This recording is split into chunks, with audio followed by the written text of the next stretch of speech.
Ladies and gentlemen, there is a moment in every destiny when heaven stops speaking, and that's your turn to move.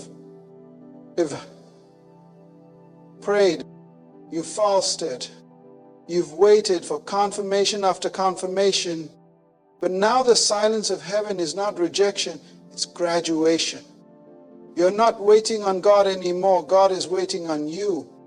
You are the chosen one, not because you feel special, not because you were born into the perfect family, but because before the foundations of the world, the King wrote your name into the scroll of destiny. And now he says, see it for yourself, walk it out, take the final step. You see, in every calling, there comes a divine turning point. The promises you heard in private must become the reality you seize in public. God never created you to be a professional waiter. He designed you to be a finisher. The difference between a dreamer and a dominator is not what they hear, it's what they decide. Vision without motion is just a hallucination. And some of you have lived too long in the almost dimension. About starting the business, almost writing the book, almost stepping out in faith, almost embracing the new chapter. But the final step is where most quit. Because the final step is where your trust is tested. It's no longer about what you see with your eyes, but what you see with your spirit. Chosen one, hear me today. There comes a moment in every person's journey where the waiting ends, not because the promise has been fulfilled yet, but because the responsibility has shifted. So many live in a perpetual cycle of waiting for more signs, waiting for more confirmation, waiting for another prophetic word, another open door, another signal from heaven that says, go now. But in truth, the maturity of a chosen one is marked by the realization that you are not waiting on God anymore. God, in His divine wisdom, has already spoken, already anointed, already prepared, already deposited within you everything necessary for the journey ahead. The silence you now feel is not abandonment, it is an announcement. Heaven's quietness is your confirmation that you have been handed the baton. It is now your move. The kingdom of God operates on the principle of trust and responsibility. God is not in the business of raising spoiled, dependent children who need constant reassurance to move. He is building kings and queens, ambassadors of His kingdom, who can discern the seasons without needing constant reminders. The training ground of waiting was never meant to be a permanent residence. It was a classroom, a season, a process. But there is a graduation day in the Spirit, and many fail to recognize it because they expect it to come with fireworks and divine theatrics. Yet most of the time, graduation feels like silence. It feels like being pushed onto the stage with trembling hands, realizing that you know more than you think, that you are more prepared than you feel. God trusts His preparation in you more than you trust yourself. The chosen one is not necessarily the most gifted, the most obvious, or the most celebrated. The chosen one is the one who hears silence and knows that it is time to walk. You are no longer being spoon-fed. You are no longer being handheld. You are being called to rise, to rule, to take ownership of what you have heard, even when you cannot see the full picture. Every hero in Scripture faced this moment. Abraham left his country without a map. Moses lifted his rod before the waters parted. David walked into a battlefield with only 5 stones and a memory of a God who had delivered him from lions and bears. They moved not because everything was clear, but because obedience had become their native language. They had learned that movement attracts miracles, that stepping out creates space for the supernatural to step in, that heaven only backs what earth dares to start in faith. The longer you wait for perfect conditions, the longer you will delay the manifestation of your calling. Perfection was never promised. Certainty was never promised. What was promised was presence. God said, I will be with you. That is the only guarantee you need. But many are stuck in a prison of hesitation, believing that delaying is wisdom. There is a difference between waiting for divine timing and hiding behind spiritual excuses. Some prayers after a certain point are no longer prayers of faith. They are prayers of fear disguised in spiritual language. When God says move, your prayers must turn into steps. When God says go, your meditations must turn into motion. There is a danger in overstaying the season of waiting. What was once preparation becomes procrastination. What was once faith becomes fear. And the longer you delay, the harder it becomes to obey.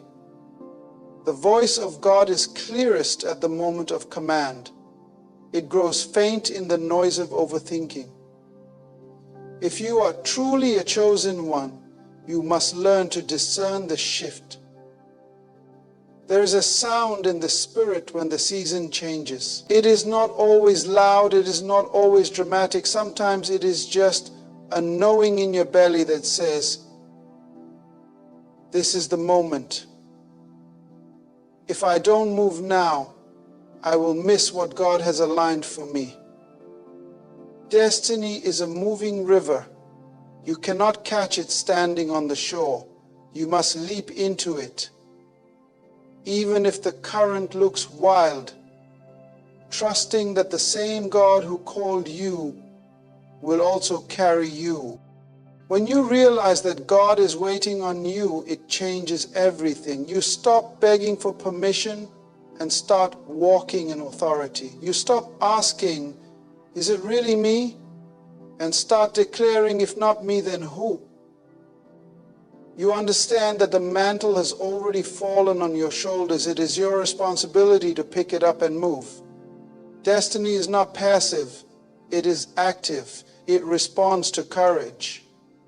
It bows to obedience. It unlocks for those who are willing to move beyond their fears into the unknown.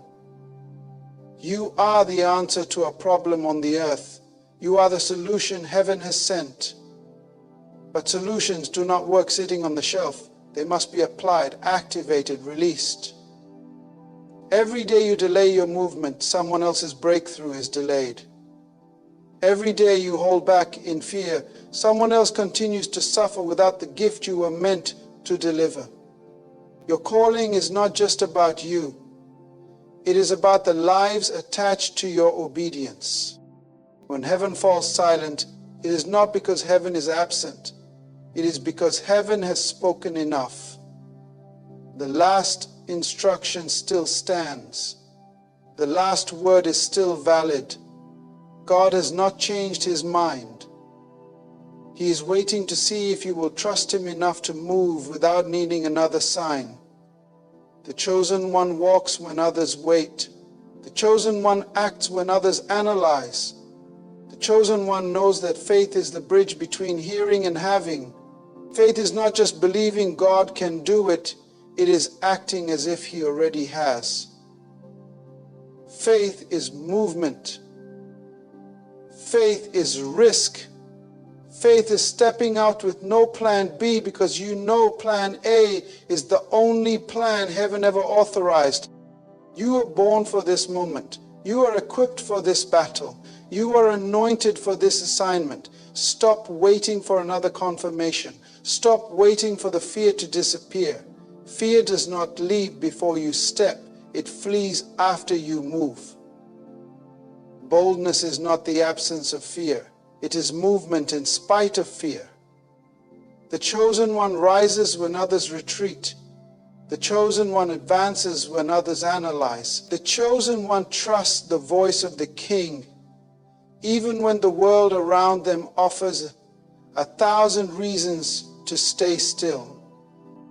Today you stand on the edge of everything you have prayed for, everything you have cried for, everything you have fasted for.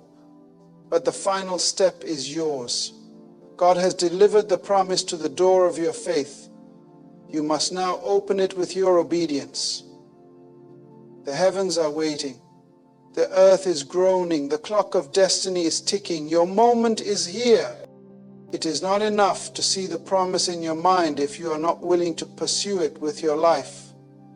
Many people are experts in dreaming, but amateurs in doing. They see visions of greatness, flashes of purpose, glimpses of the future that make their hearts race, yet when it comes to action, they freeze. They are paralyzed by fear, intimidated by the gap between where they are and what they have seen. But vision that remains locked inside of you is a prisoner. Vision was not given to you to admire, it was given to you to manifest. Until you move, your vision will only ever be a fantasy. It will remain a beautiful picture in your heart, but it will never become a reality on the earth. True vision demands motion. Dreams without action are nothing but hallucinations, illusions of what could have been if only you had dared to move. The power of vision is not in how clear it looks in your imagination. It is in how boldly you chase it when the conditions are unclear. Many are waiting for everything to make sense before they take a step. They are waiting for perfect clarity, perfect timing, perfect support, perfect resources. But the truth is, perfect conditions never come.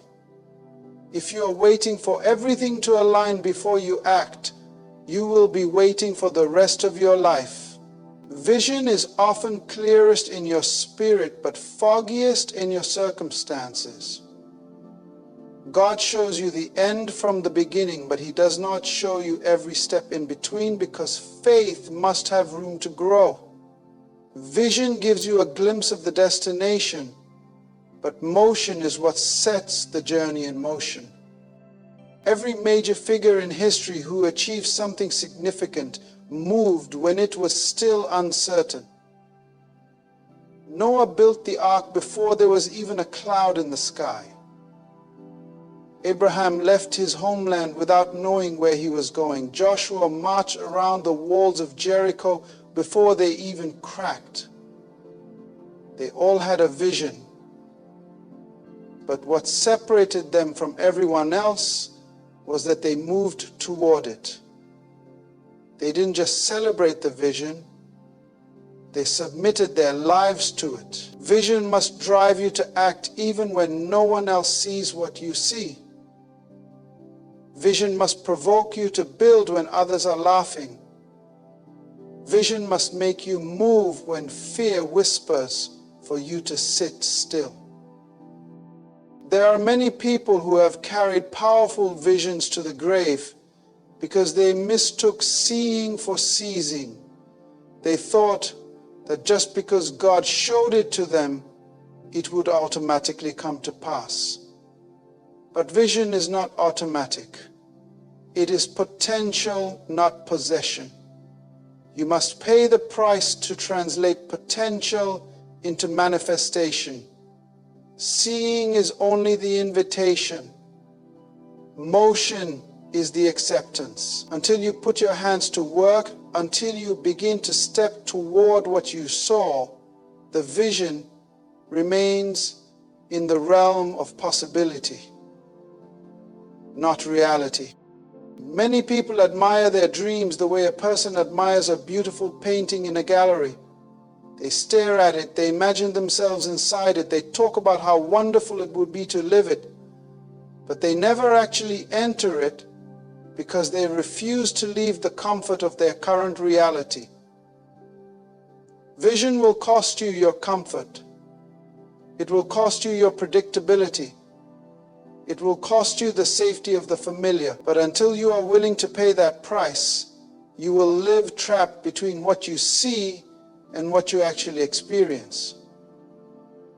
You will be haunted by the gap between your potential and your performance. Vision requires courage. Courage to look foolish. Courage to fail publicly. Courage to be misunderstood. Courage to work when no one is clapping. Courage to keep building when it looks like nothing is changing.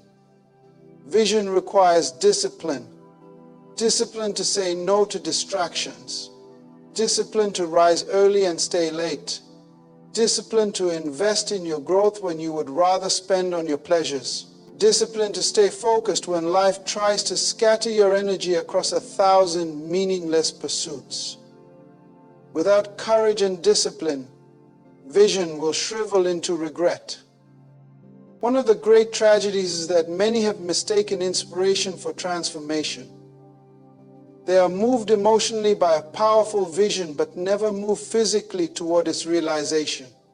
They talk about it, they post about it, they dream about it. But dreaming about it is not doing it. Wishing is not working. Hoping is not hustling. Excitement is not execution. If you want to see your vision materialize, you must convert inspiration into action immediately. Every day that you delay, your motivation decays. Every day that you wait, your energy fades. Motion fuels momentum. The quicker you act after you receive vision, the more likely you are to keep going when the initial excitement wears off. Vision without motion is a betrayal of the gift God entrusted to you. It is like being handed a seed but refusing to plant it. No one judges a seed for being small, but if you bury it in your pocket instead of in the ground, it will never become the tree it was destined to be. You have been given seeds of destiny, but seeds only grow when they are planted, when they are watered, when they are exposed to the elements. Vision must be planted in the soil of effort, watered with perseverance, and exposed to the storms of testing if it is ever to bear fruit. When you move, even if it is a small step, you signal to heaven that you believe. Faith without works is dead, because it is not faith at all. It is just wishful thinking dressed up in religious language. God does not respond to needs. He responds to faith. Faith moves first. Faith works while waiting. Faith builds while believing. Faith acts before answers are obvious. The chosen ones are not those who merely dream bigger. They are those who dare quicker. They are those who, even with trembling knees and uncertain hearts, begin to move their feet in the direction of what God has shown them. There is no such thing as a passive promise. Every promise demands participation. Every vision requires a vessel willing to move. God partners with movers, not sitters. If you are standing still, you are disqualifying yourself from what He is ready to release. Your future is on the other side of your next step, not your next excuse. You will never feel completely ready. You will never have all the answers. You will never have full support from everyone you expect. Move anyway. Build anyway. Go anyway. Move even if you have to start small. Move even if you have to move alone. Move even if you are afraid. Fear is not the enemy of vision. Inaction is. Your movement activates divine assistance. When God sees you move, He sends provision, favor, strategy, connections, and wisdom that you could have never accessed while sitting still. The anointing flows best on moving vessels. Oil doesn't stay in stagnant places. It flows along the paths that are active. If you want to see the supernatural in your life, Start moving naturally toward what you have seen spiritually. Heaven's resources chase those who are already in motion.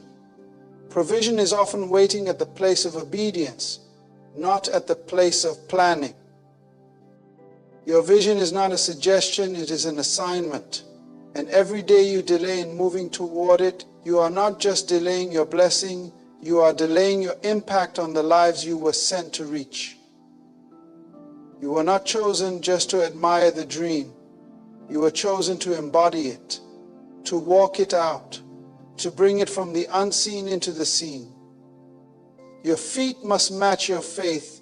Your steps must mirror your sight. Your actions must reflect your anointing. Vision demands motion, and motion demands now. The final step is the one that separates those who almost made it from those who actually do. It is the point where dreams die or destinies are born. It is the place where many turn back, not because they lacked the vision or the desire, but because the pressure of the last step felt too great to endure.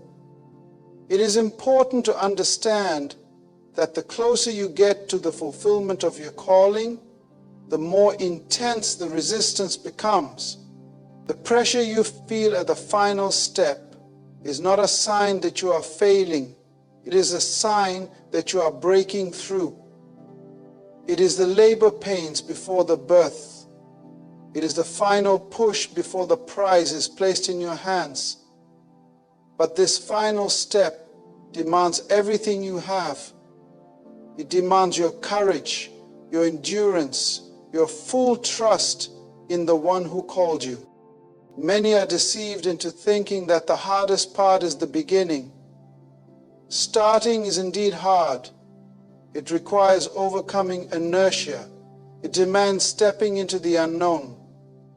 But if you think the starting line was tough, wait until you reach the final stretch. It is one thing to start with passion when the air is thick with excitement and hope. It is another thing entirely to finish when you are exhausted, when the novelty has worn off, when the applause has faded, when obstacles have multiplied and doubt whispers louder than your faith. The final step feels lonely. It feels heavy. It feels like you have nothing left to give. But it is at that exact point that you must press forward with everything in you, because the enemy of your soul knows that if he cannot stop you in the beginning, he must try to stop you at the brink of your breakthrough. The final step is the place where your preparation meets its test. All the lessons you learned in the wilderness, all the faith you developed in the silent seasons, all the resilience you built in the waiting rooms of life, now it must come together. Now it must produce. The last battle is always the fiercest because the spoils are the greatest. There are territories you have been called to possess that will not surrender without a final fight. There are doors that will not open without a final push. There are promises that will not manifest without a final act of obedience that feels like it will cost you everything. But that is because precious things are never given cheaply. Crowns are not tossed casually to those who wander aimlessly. They are bestowed on those who endure until the end. There is something uniquely terrifying about the final step. It demands that you walk in total trust. You cannot see everything. You do not know all the outcomes. You are beyond the point where you can rely on your own strength or wisdom. You are standing on the edge where only faith can sustain you. The final step feels like stepping off a cliff, believing that either God will catch you or teach you how to fly, and He always does. But you will never experience that supernatural support unless you dare to take the step first. The greatest temptation at the final step is not outright rebellion, but subtle resignation. It is the quiet voice that says, maybe this is good enough. It is the whisper that suggests settling for less than what you know God promised. It is the temptation to ease up, to slow down, to lower your expectations just enough to make life comfortable again. But comfort is the enemy of conquest. You are not called to live a life that is merely comfortable. You are called to live a life that is significant. And significance demands sacrifice, especially in the final moments. It is at the final step that your vision will be tested by delay. You will feel like you have done everything right, yet still not see the immediate results you expected. You will pray, fast, believe, work hard, and still feel like nothing is moving. That is the testing of your perseverance. That is the proving ground of champions. It is easy to have faith for a day. It is another thing to have faith for a decade. It is easy to trust when the sun is shining. It is another thing entirely to trust when all you see are clouds and storms. Yet those who endure that final test, those who refuse to quit when it would be easier to walk away, are the ones who step into a realm of blessing and influence that most only dream about. At the final step, you will often find yourself standing alone. Those who cheered you on in the beginning may have fallen away. Those who promised to stand with you may have disappeared. And you will realize that at this critical moment, it is not about the crowd, it is about the covenant. It is not about who sees you, it is about the God who called you. You must be willing to finish your assignment, even if no one is clapping, even if no one is watching, even if no one understands. True greatness is measured not by how you start, but by how you finish when finishing costs you everything. Fear will scream the loudest at the final step. Doubt will assemble its armies. Every insecurity you thought you had conquered will try to rise up again. But you must recognize that fear's intensity is proof of how close you are. The enemy does not waste his strongest weapons on those who pose no threat.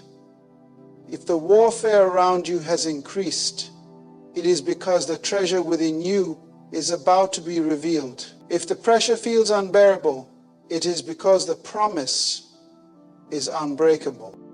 You must not confuse exhaustion with a signal to quit. The final step will require you to draw from wells you did not know you had.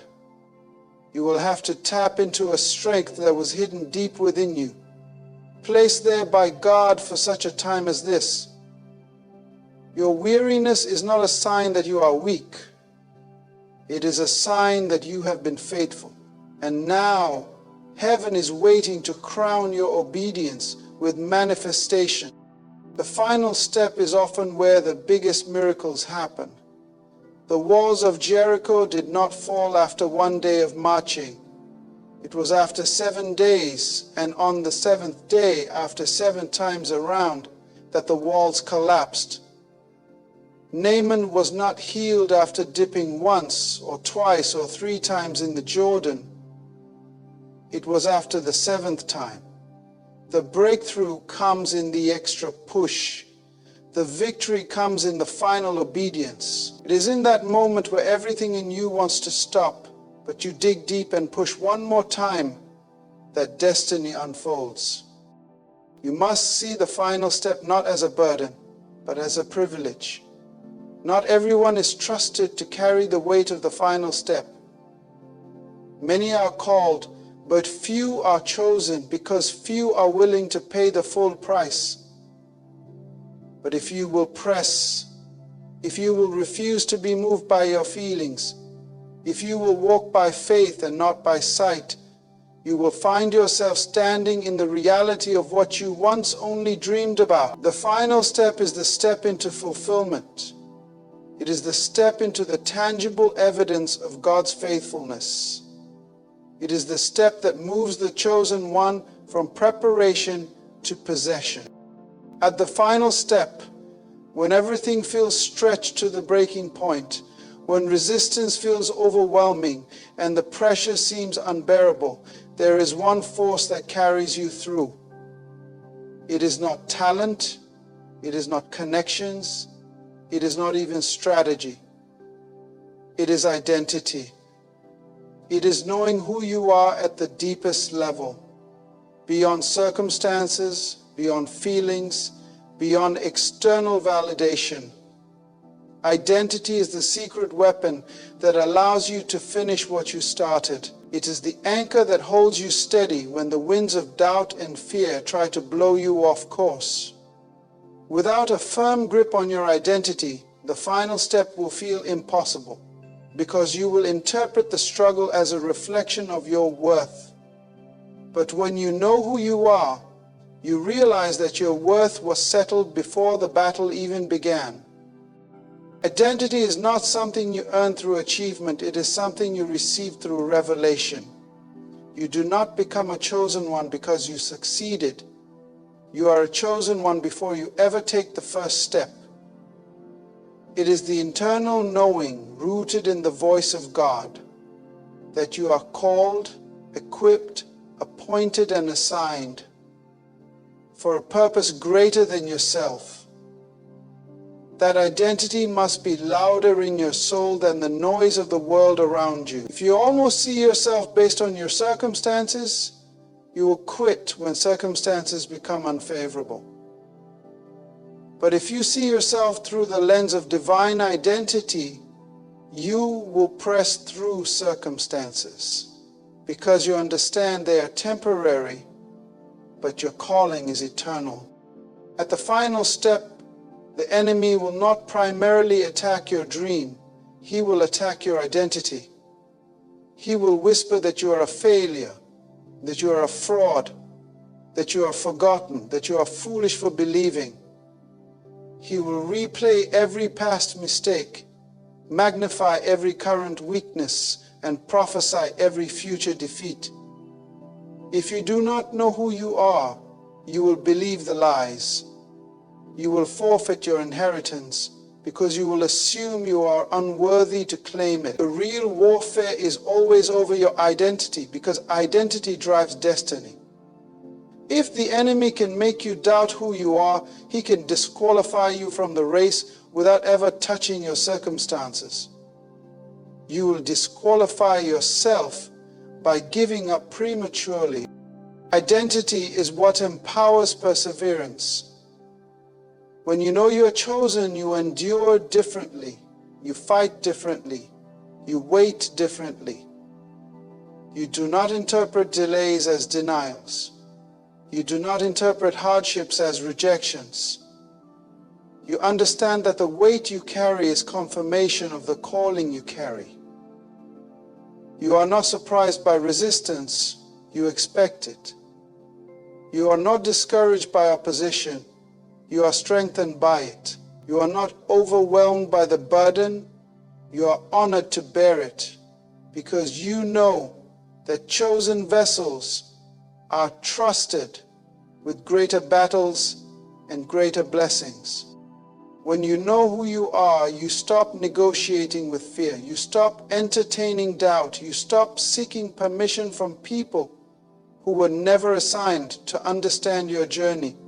You stop shrinking yourself to fit into places God called you to transform. Identity gives you the boldness to walk alone if necessary, the courage to build when others are tearing down, the patience to wait when others are rushing ahead. Identity fortifies you against the storms of public opinion and internal insecurity.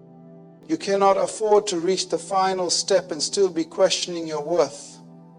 The final step demands full confidence in your God-given identity. Not arrogance, not pride, but a humble, fierce certainty that you are who He says you are. Confidence that you are anointed for this moment. Confidence that you are equipped for this battle. Confidence that you are destined for this victory. Every promise you are pursuing requires a level of internal fortitude that is rooted in identity. Without it, you will self-sabotage when the pressure peaks. The revelation of identity is not just a theological concept, it is a survival weapon. When David faced Goliath, it was not his slingshot that gave him the advantage, it was his identity. He knew he was a covenant son of Israel, and that Goliath was an uncircumcised Philistine. David's confidence did not come from his size, his armor, or his experience. It came from his understanding of who he was in covenant with God. When you stand at the final step, you must have the same internal posture. Your confidence must be anchored in who you are, not what you feel. Feelings are fickle. Identity is eternal. There will be moments at the final step where nothing externally validates your progress. No applause, no breakthroughs, no signs that you're winning. In those moments, it is your identity that reminds you that winning was determined the moment you said yes to the call. You are not fighting for victory, you are fighting from victory. Your identity guarantees that the outcome is already secure, even if the process feels uncertain. This knowing transforms how you endure. You stop interpreting silence as abandonment. You stop interpreting slow progress as failure. You see everything through the lens of a conqueror who has already been crowned in heaven, even if the crown has not yet touched your head on earth. Identity also governs how you recover. Even if you fall at the final step, even if you stumble under the weight, even if you temporarily lose your grip, knowing who you are allows you to get back up. A righteous man falls 7 times and rises again because his identity is not tied to his fall, it is tied to his calling. Identity allows you to see setbacks as setups, not sentences. It gives you resilience that cannot be manufactured through willpower alone. Identity protects your focus. When you know who you are, you stop being distracted by battles that are not yours to fight. You stop wasting energy trying to prove yourself to people who've already decided not to believe in you. You stop chasing every opportunity that looks good but does not align with your assignment. Identity sharpens your yes and strengthens your no. It keeps you locked in on the finish line even when detours and delays try to pull you off course. Your greatest warfare will not be physical, it will be psychological and spiritual. It will be about whether you truly believe that you are the one. The chosen one is not chosen because they are perfect. They are chosen because they believe the one who chose them. They stand not on their own merit, but on divine election. They move forward not because everything is easy, but because they refuse to betray the truth of their identity by quitting. Identity also births gratitude. When you know you are chosen, you carry your calling with honor, not entitlement. You understand that this race you are running is a privilege, not a punishment. You recognize that being trusted with purpose is a gift, not a burden. This gratitude fuels your endurance because you realize that every battle, every tear, every lonely night is producing a weight of glory far beyond what you can see now. The final step will expose what you really believe about yourself. It will peel back the surface layers and reveal the core. It will show you if your identity is built on sand or on the solid rock of divine truth. If you have spent the journey building your identity on accomplishments, applause, or approval, the final pressure will crush you. But if you have built your identity on the unshakable word of God over your life, you will withstand the pressure and step into the... Before you can ever walk into what you are called to possess, you must first see it within yourself. Victory is not first won on the battlefield. It is first won in the mind, in the heart, and in the spirit. The future you are called to live must become more real to you on the inside than the present circumstances you are surrounded by. Every champion, every pioneer, every chosen one who fulfilled their destiny had to master the art of seeing with the eyes of faith long before they held anything in their hands. This internal vision is not fantasy. It is the divine preview that fuels perseverance and unlocks the courage to act when everything around you says it's impossible. Seeing it internally is about agreement. It is about aligning your mind and spirit with what God has already spoken over you. The promises are not created when you first see them with your natural eyes. They are already established in heaven. What you are doing when you see it internally is coming into agreement with what already exists in the unseen realm. That agreement activates faith, and faith bridges the gap between the invisible and the visible. Faith is the substance of things hoped for, the evidence of things not seen. Without internal vision, you will have no substance to stand on when the storms come. Without internal evidence, you will have nothing to counter the external opposition. There will be times when what you see around you looks nothing like what you see within you. In fact, the external environment may directly contradict the internal vision. This is where many give up because they trust the natural sight more than the spiritual sight. They interpret delays, denials, and detours as indicators that they heard wrong or dreamed too big. But those who finish understand that what you see externally is always delayed compared to what you see internally. The visible manifestation is the slowest part of the process. Internal vision operates at the speed of faith. External reality moves at the speed of process. You must hold on to the faster internal vision while waiting patiently for the slower external manifestation. Seeing it internally also guards your heart against discouragement. It becomes your anchor when emotions fluctuate. It becomes your fortress when criticism comes. When you have a clear internal picture of where you are going, you are less vulnerable to the temporary battles along the way. You are not thrown off course by every bad day, by every delay, by every rejection. You measure progress not by what is happening around you, but by your faithfulness to the internal vision. That inner clarity gives you consistency. It gives you a reason to keep moving even when it feels like you are walking in circles. Internal vision requires imagination that is surrendered to the Spirit of God. It is not about wishful thinking. It is about Spirit-led seeing. It is about letting God paint on the canvas of your heart a picture of what He has called you to build, to birth, to become. That picture must become so detailed, so vibrant, so tangible inside you that you can describe it even when there is no external evidence. Abraham had to see himself as the father of many nations long before he had even one son.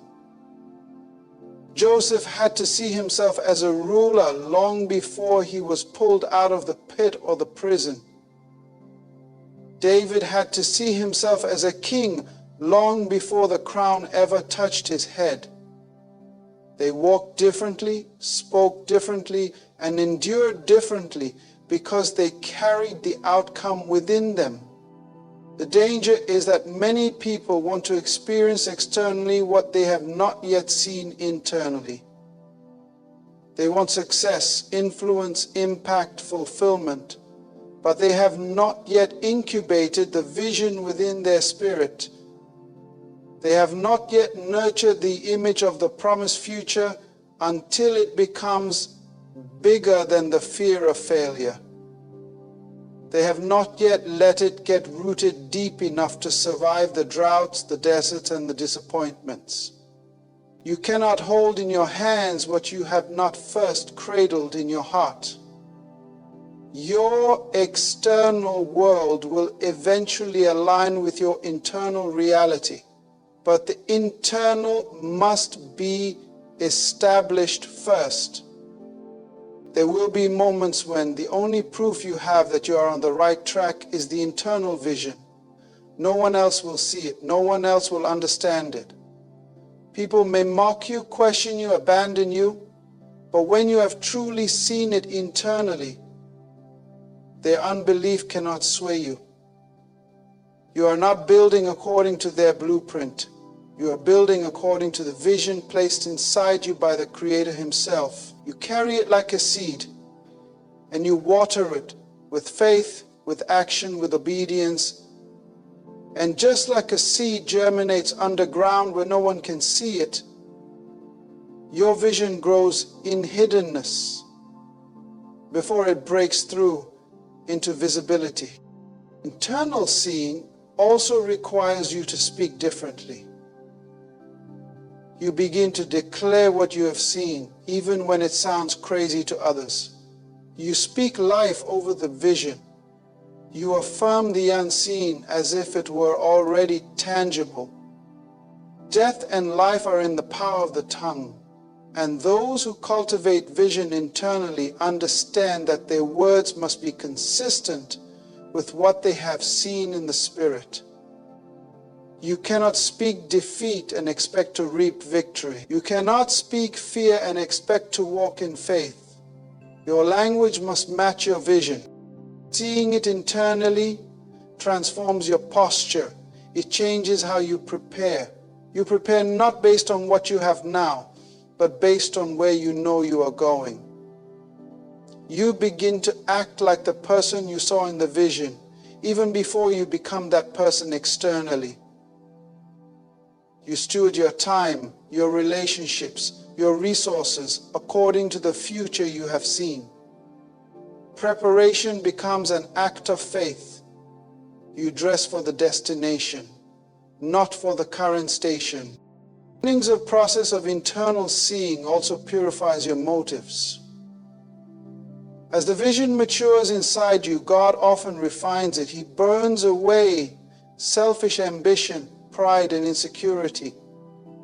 He shapes the vision until it reflects His heart, not just your desires. This purification ensures that when the external manifestation comes, you will carry it with humility and stewardship, not arrogance or recklessness. The internal preparation is just as important as the external possession. You must be ruthless in protecting your internal vision. Doubt, fear, bitterness, impatience, all these are enemies that try to cloud your sight. If the enemy can blur your vision, he can delay or derail your destiny. Therefore, you must guard your heart diligently. You must feed your spirit with the promises of God. You must surround yourself with voices that speak faith, not fear. You must silence the noise that tries to drown out the whisper of destiny inside you. What you see internally becomes the seed that produces externally. No harvest appears without first planting. No building rises without first envisioning. No destiny is fulfilled without first being seen. When you see it internally, when you believe it, nurture it, prepare for it, you are already halfway to walking in it. The distance between you and your destiny is not measured in miles. It is measured in clarity, faith, and perseverance. See it, hold it, walk toward it, and in time, the world will see it too. When you stand at the very edge of your destiny, when the finish line is within sight but not yet underfoot, when all your preparation has brought you to the threshold but not yet into the promise, there is one thing that will carry you across: faith. Faith is the bridge at the final moment. It is not strength. It is not intellect. It is not even past experience that seals the journey. It is pure, raw, unfiltered faith. Faith that God is who He says He is. Faith that you are who He says you are.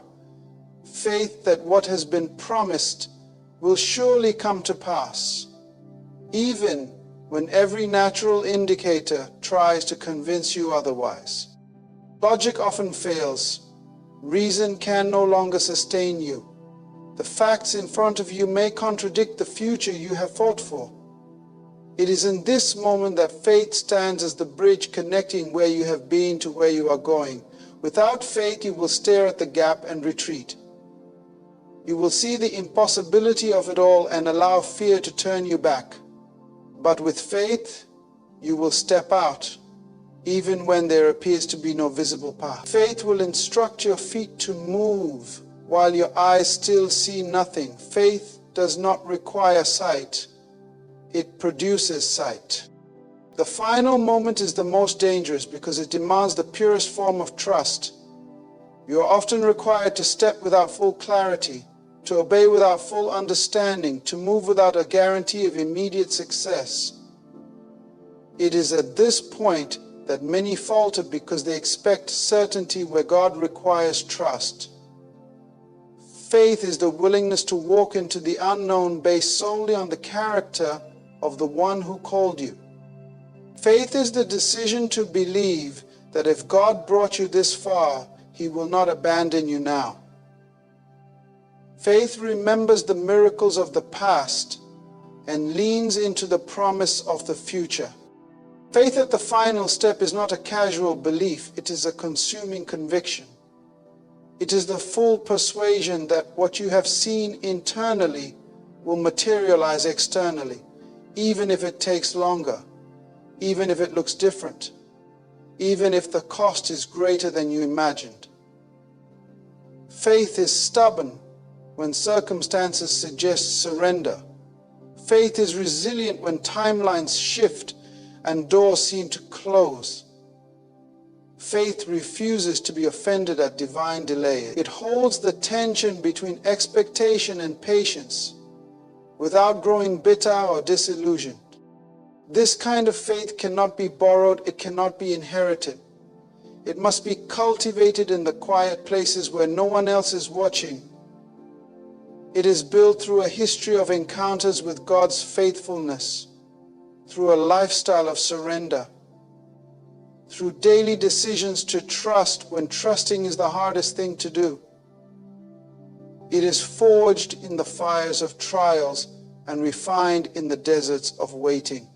By the time you reach the final step, your faith must be fully grown, fully rooted, fully alive, because the final stretch requires everything you've been building all along. Faith at the final moment also demands a relinquishing of control.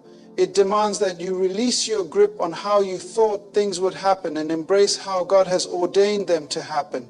Faith understands that obedience is your responsibility, but outcomes are God's responsibility.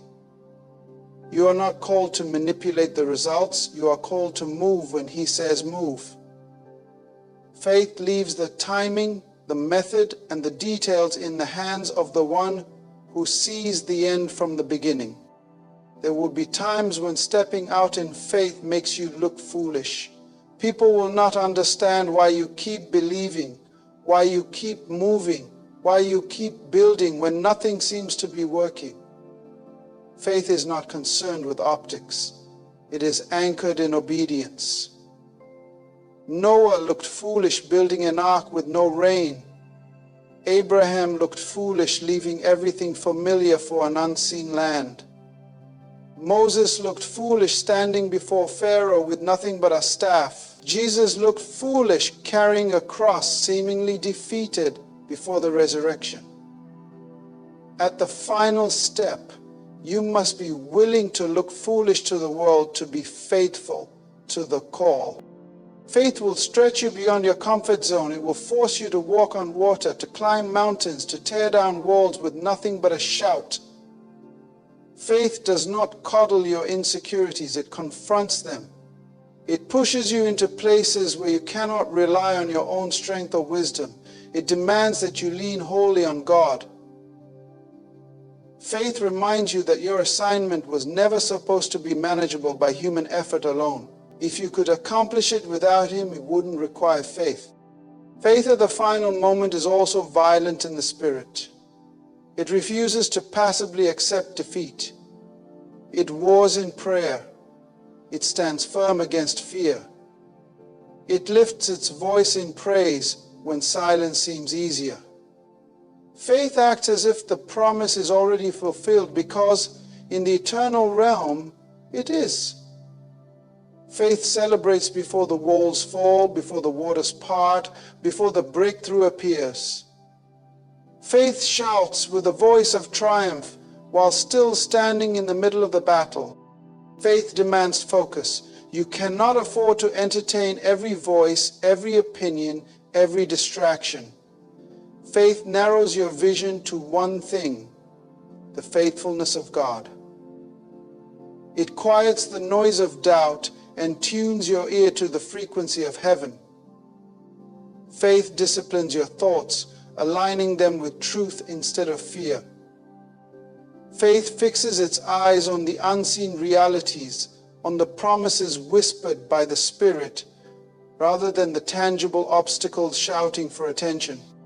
Faith is also fueled by intimacy. You cannot trust someone you do not know. Faith grows as you walk closely with God, as you learn His nature, His voice, His ways. The more intimately you know Him, the easier it becomes to trust Him at the final step. Trust is no longer based on what you see. It is based on who you know. You trust not because the path is clear, but because the one leading you is trustworthy. Faith at the final moment is a seed that yields supernatural harvests. It is the act of planting obedience in barren soil and expecting abundant fruit. It is the willingness to leap, knowing that God has either prepared a place for your feet to land or taught you to fly.